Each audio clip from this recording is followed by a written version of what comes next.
হ্যাঁ বন্ধুরা, তোমরা দেখতেই পাচ্ছ শ্মশানে গিয়েছিলাম মোটামুটি শনিবার রাত্রি 12:40 দেখতেই পাচ্ছ পেতনি বসে আছে একদম তেঁতুল গাছের তলায়।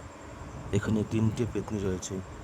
এখানে অনেক দিন আগে 4টে লাশ পোতা হয়েছিল।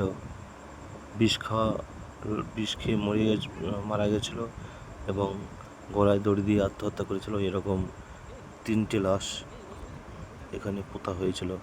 তারপর থেকে এখানে ভয়ে আর কেউ আসতে পারে না। তো আমরা আজ বন্ধুরা মিলে সবাই চেষ্টা করলাম যে এখানে যাওয়ার একটা পরিকল্পনা করেছি, যাবই। তো এখানে সে ভয়ে আমরা প্রথমে ভয় খেয়ে গেছিলাম, তারপরে খুব রিস্ক নিয়ে আমরা 3 বন্ধু বেরিয়ে পড়লাম। যে হ্যাঁ, দেখতে পাচ্ছ সাদা শাড়ি পরে অনেক দূর থেকেই আমাদের দিকে লক্ষ্য করছে, আমাদের ভয়ে জান যায়। তো অনেকটা দূর থেকে আমরা লক্ষ্য করছি, দেখি কি হয়। তো বন্ধুরা দেখতে থাকো আমাদের চ্যানেল কোস্ট ফাইটার 2.00। আরও ভালো ভালো ভিডিও তোমাদের সামনে নিয়ে আসবো, দেখতে থাকো।